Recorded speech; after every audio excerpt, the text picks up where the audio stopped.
जो कहता है मन मना भव, मेरे मन में समा जा। शिव कहता है, शिव को मन है जो कहे मेरे मन में समा जा। तो कौन कहता है? शिव जिसमें प्रवेश करता है वो कहता है कि मैं जब संपन्न स्टेज में स्थिर हो जाऊं तो मेरे मन में जो संकल्प स्थायी हो जाए। क्या संकल्प? मैं ज्योति बिंदु आत्मा, तो मेरे मन में समा जा। क्या? मेरे मन में ज्योति बिंदु आत्मा, तो तेरे मन में भी क्या हो? एक ही संकल्प, दूसरा कोई संकल्प नहीं। मैं ज्योति बिंदु आत्मा, मैं देह नहीं, देह का कोई अंग नहीं, मैं आत्मा, निसंकल्प आत्मा। कोई दुनियावी संकल्प नहीं, इच्छा मात्रम अविद्या। ऐसी स्टेज में 500-700 करोड़ मनुष्य आत्माओं को बिंदु रूप में टिकना है। अंत में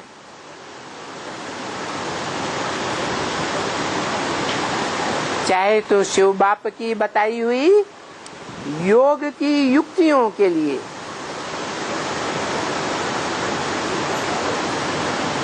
ज्ञान की युक्तियों के हिसाब से, अगर उन युक्तियों को धारण नहीं किया, सहज सहज नहीं उठाया,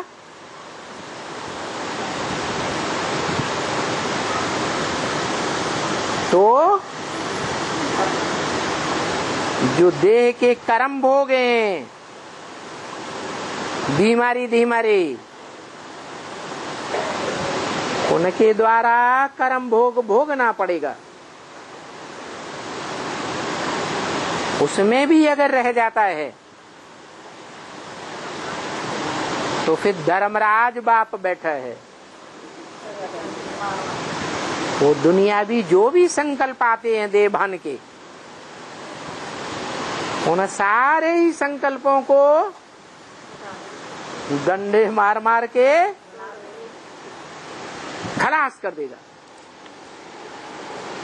जैसे कोई बीज होता है, कोई बीज मोटे छिलके वाला, कोई बीज पतले छिलके वाला, कोई कड़क छिलके वाला, कोई हल्के छिलके वाला। तो धर्मराज ऐसा धर्म का राजा है कि दूध का दूध, पानी का पानी कर देगा। सारा देहभान रूपी छिलका उतर जाएगा और आत्मा रूपी बीज रह जाएगा।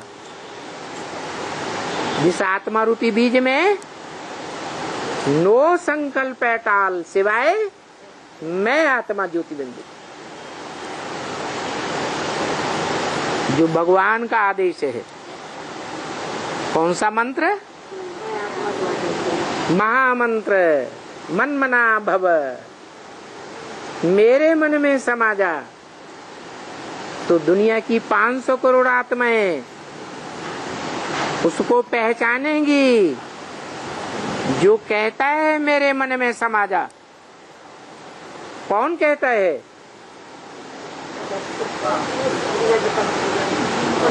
हाँ जी, जो झाड़ के ऊपर बैठा हुआ है, जहाँ संसार की सभी आत्माएं खींची हुई जा रही है। झाड़ के चित्र में ध्यान से देखना, इस सृष्टि की सारी आत्माएं विनाश काल में उसी ओर खींची जा रही है जो गीता में दिखाया है। दंसा करालान चते मुखाने, तेरे मुख में साफ समाये चले जा रहे। क्या देवता, क्या ऋषि मुनि, क्या विभूतियां, क्या मनुष्य, क्या राक्षसी आत्माएं कहाँ जा रही है? मन मना भव, जो मिसाल देते हैं सन्यासी। हम आत्माएं सागर के बलबूले हैं, छोटे बड़े सागर में से बलबूले निकलते हैं, सागर में ही समा जाते हैं। ऐसे ही हम आत्माएं छोटे बड़े संकल्प धारण करने वाली बलबूले मिसल आत्माएं हैं, जो उस ज्ञान सागर से निकलते हैं सृष्टि के आदि काल में। नंबरवार,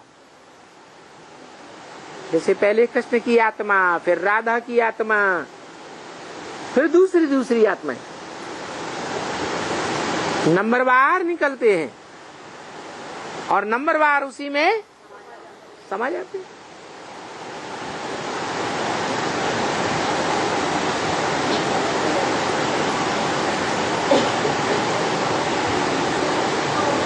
तो बोला